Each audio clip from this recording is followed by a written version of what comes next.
Matapos pumasok sa loob ng bahay, napansin ni Lai Chong ang isang manika na nakalapag sa sahig, kaya naman, pinulot niya ito at ipinatong sa ibabaw ng lamesa. Siya ay isang magaling na manggagamot, hindi ba? Sabi ni Mujan. Si Dr. Yeyam ba ang tinutukoy mo? Parang ganon na nga, makikita din natin siya sa mga darating na araw, sagot ni Lai Chong. Hindi ko alam kung bakit kumakalat ang ganoong sakit sa isang nayon na puno ng mababait na tao. Tingnan mo ito Ginoo, napakaraming pagkain at mga regalo, sabi muli ni Mujan na sobrang namangha sa kanyang mga nakita. Kumain ka lang ng kaunti at ibalik mo sa kanila ang matitira bago tayo umalis. Hindi na tayo dapat sumali sa kanilang mga pasanin, sabi ni Lai Chong. Sige Ginoo, naiintindihan ko. Ano kaya sa palagay mo? Anong klaseng sakit kaya ang kumakalat ngayon dito sa nayon? Tanong ni Mujan kay Lai Chong. Bagamat may mga sakit na kahawig nito, may kakaiba sa sakit na ito na tila hindi pamilyar. Maaaring ito ay isang sakit na hindi ko pa nararanasan sa buong buhay ko, sagot ni Lai Chong. Talaga ba? May mga sakit na kahit na ang tatlong pinakadakilang manggagamot ay hindi ito alam, tanong muli ni Mujan. Siyempre hindi. Mas maraming bagay ang hindi ko alam kumpara sa mga ginagawa ko. Sa tuwing natututo ako ng isang bagay, 5 pang bagay na wala akong ideya ang dumarating, sagot ni Lai Chong. Akala ko, alam mo ang lahat ng sakit sa buong mundo, sabi muli ni Mujan. Siyempre hindi.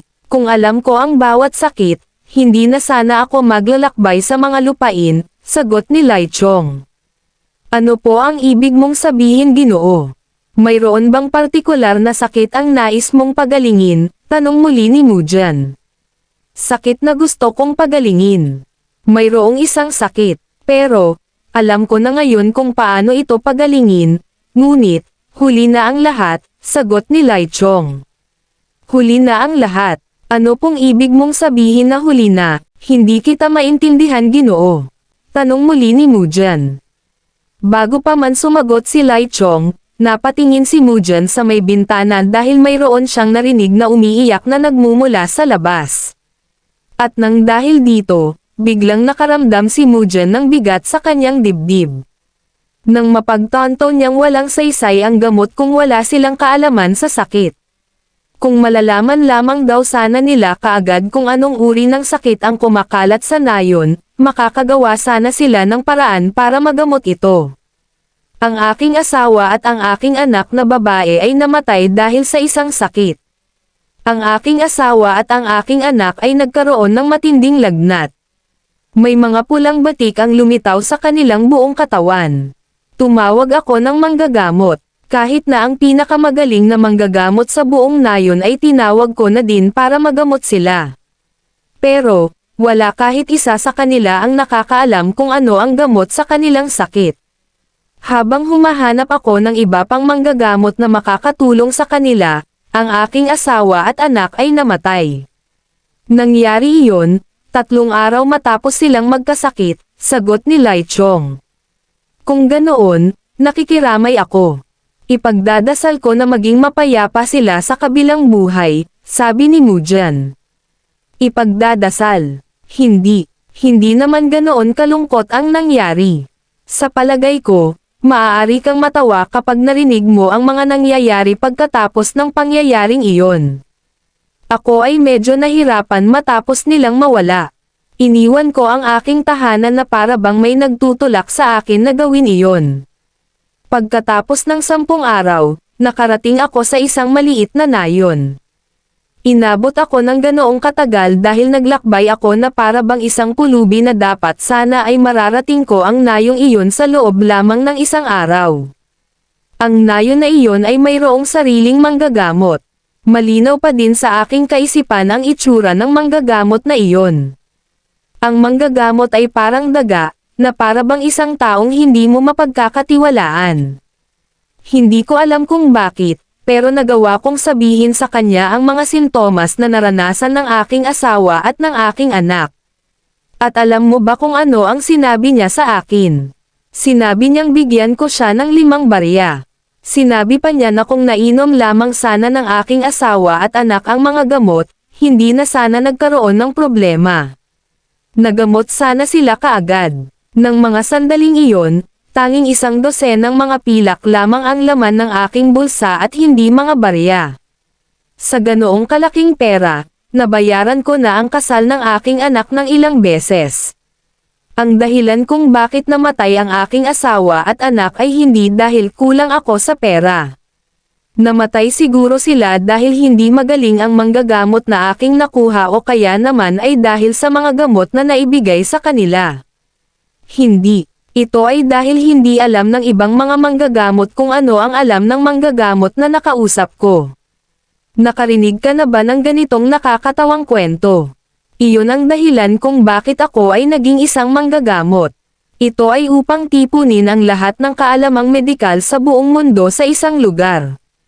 Makalipas ang 30 taon, hindi ko na matandaan ang itsura ng aking asawa at anak, paliwanag ni Lai Chong at ito ay tumawa ng napakalakas. Nabigla si Mujan, sapagkat sa tawa ni Lai Chong ay naramdaman niya ang isang dalamhating parang panaghoy sa isang libing. Kinaumagahan, naghanda si Mujan upang magsiyasat sa nayon. Ginoo, ako ay mag-iikot-ikot muna dito sa nayon, baka sakaling makakahanap ako ng maaaring naging sanhi at pinagmulan ng sakit na kumakalat dito sa nayon, sabi muli ni Mujan. Sige, pero, susunod din ako kaagad sa iyo. Baka kapag hindi ko ginawa iyon, baka may mangyaring masama sa iyo, sagot ni Lai Chong. Huwag mo akong alalahanin, Ginoo. Kaya ko ang aking sarili. Kami ay aalis na, sabi muli ni Mujan at tuluyan na itong umalis kasama sina Hong Jusan at Hong Gian. Nagsimula ng suriin ni Mujan ang nayon at ang kanyang unang pinuntahan ay ang kulungan ng mga baboy.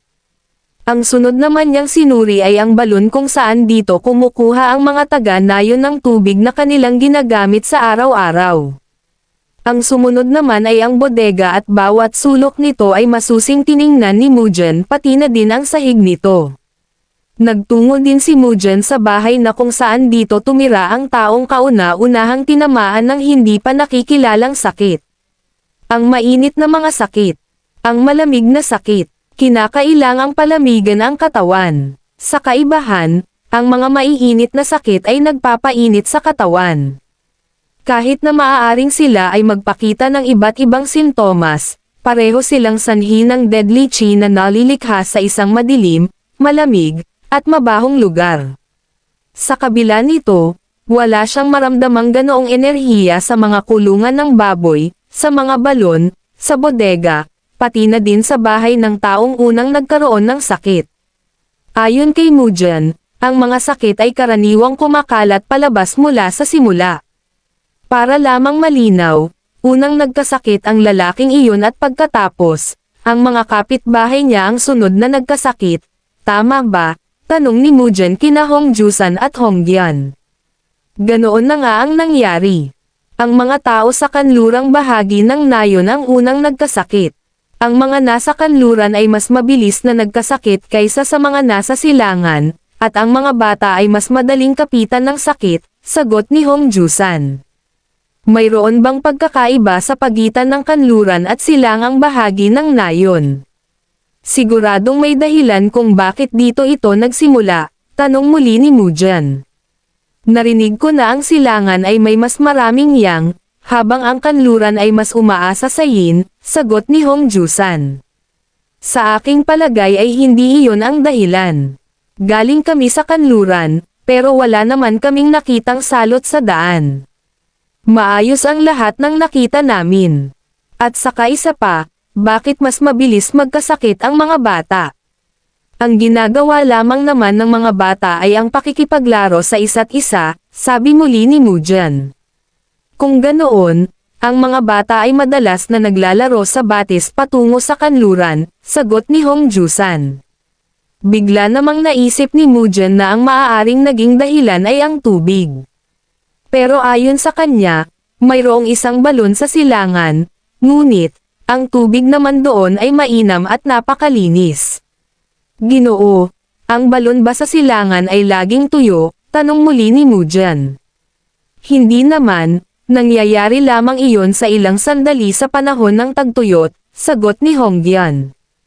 Kung ganoon, may kaugnayan ba ang simula ng salot sa pagsisimula ng sakit? Tanong muli ni Mujan. Oo, sa aking palagay, nagsimulang magkaroon ng sakit ang mga taga-nayon noong matuyong ito, sagot muli ni Hongyan. Siguro dahil lahat ay gumamit ng tubig mula sa batis dahil sa pagkatuyo ng balon sa silangan. Makatuwiran talaga na ang unang nagkasakit ay ang mga taga-kanlurang nayon at mga bata dahil sila ang mas lantad sa batis, sabi muli ni Mujan na may halong pagkagulat. Hindi nagtagal, pumunta si Mujan kasama sina Hongjusan at Hongyan sa sapa. Habang tinitingnan ang tubig, napansin niyang ito naman ay mukhang malinis at hindi maputik at walang masamang amoy. Ngunit lahat ng ebidensya ay doon pa rin tumuturo. Ang tanging paraan lamang upang makasiguro ay subukan ito. Sumalok siya ng kaunting tubig sa kanyang kamay at ito ay kanyang ininom. Maingat niya itong dinama hanggang sa may maramdaman siyang kakaiba. Anong ginagawa niya? Mayroon bang manggagamot na nagmumuni-muni? Tanong ni Hongjusan. Hayaan na lang natin na gawin niya ang kanyang tungkulin, sagot ni Hongyan. Ang kakaibang naramdaman ni Mujan ay dumaloy sa loob ng kanyang katawan at ito ay ang deadly chi na katulad ng pumasok sa loob ng katawan ng batang nagkaroon ng sakit. Alam ko na ang pinagmulan ng lahat ng ito. Naroon ito sa burol. Puntahan natin ang burol, sabi ni Mujan sabay turo sa burol. Si Mujan, kasama pa din ang dalawang taga-nayon ay umakyat patungo sa burol. Dinaanan nila ang mabatong mga landas, at tinawid ang mahabang sapa. Habang sila ay patuloy sa paglalakad patungo sa burol, bigla silang may naamoy na kakaiba. Sandali lang. Naaamoy din ba ninyo ang naaamoy ko? Tanong ni Mujan. Naaamoy ko din iyon. Habang tayo ay naglalakad, mas lalong tumatapang ang amoy nito, sagot ni Hongjusan. Habang sila ay lumalayo, mas lalong lumalakas ang amoy, hanggang sa isang nakakabagabag na aura ang bumalat sa mga burol. Ang mga puno na nakatayo roon ay patay na at wala ng buhay. Napaisip naman si Mujan kung ano kaya ang kakilakilabot na bagay ang nasa unahan na nagdulot ng ganitong pagkawasak. Sa pagpapatuloy nila, nagsimulang lumambot ang lupa sa ilalim ng kanilang mga paa at unti-unting bumaon dito ang kanilang mga paa. Anong kakaibang bagay kaya ang narito sa lugar na ito? Seryosong sabi ni Mujan. Hinukay ni Mujan ang lupa kung saan sila nakaamoy ng kakaiba at kung saan din bumaon ang kanilang mga paa. Matapos maghukay ay tumambad sa kanila ang mga napakaraming putol-putol na katawan at buto ng mga patay na hayop. Napagtanto niya na hindi tulad ng storeroom, ang lugar na ito ay hitik sa dalisay na kamatayan. Isang baho na nagpapalaganap ng higit pang kamatayan sa buong lupain. Hindi niya maiwasang magtaka kung sino ang may kagagawan nito at kung bakit nagawa ang ganitong kalupitan. Hukayin pa natin sila at isa-isang alisin dito para mailayo natin sila dito sa batis, sabi ni Mujan. Master, tingnan mo ito, parang may kakaiba dito, sabi ni Hongjusan. Mayroong pumutol nito at ibinaon iyan dito sa lugar na ito, sagot ni Hongyan. Habang pinagmamasdan ito, naisip ni Mujan na kahit ang maikling pagkakalantad sa ganitong nakahahawang lason ay maaaring magdulot ng di mabilang na mga salot, hindi tulad ng mga makamandag na halaman o mineral na kaagad na pumapatay. Ang gumawa nito ay isang taong lubos na nakakaunawa sa mabagal ngunit nakamamatay na likas ng isang nakahahawang lason. Ayon kay Mujan, ang taong gumawa nito ay may iisang layunin. Ito ay ang ganap na pagpuksa. Ang kaisipang iyon ay yumanig kay Mujan hanggang sa kaibuturan ng kanyang pagkatao, at ang kanyang katawan ay nagsimulang manginig ng hindi mapigilan. Nagkaroon ng maraming patay na hayop at halaman malapit sa lugar kung saan inilalagay ng mga taga-nayon ang kanilang mga halamang gamot. Ngunit kahit paman ganoon, ang mga pinagnilayan nila nito ang mayroong likas na katangian. Ang amoy ng pagkabulok ay may dalang banayad na halimuyak na minsang nagustuhan ni Mujan. Isa itong samyo ng kamatayan na may bakas pa rin ng buhay. Isang halimuyak na naging pag-asa ng isang tao upang mabuhay.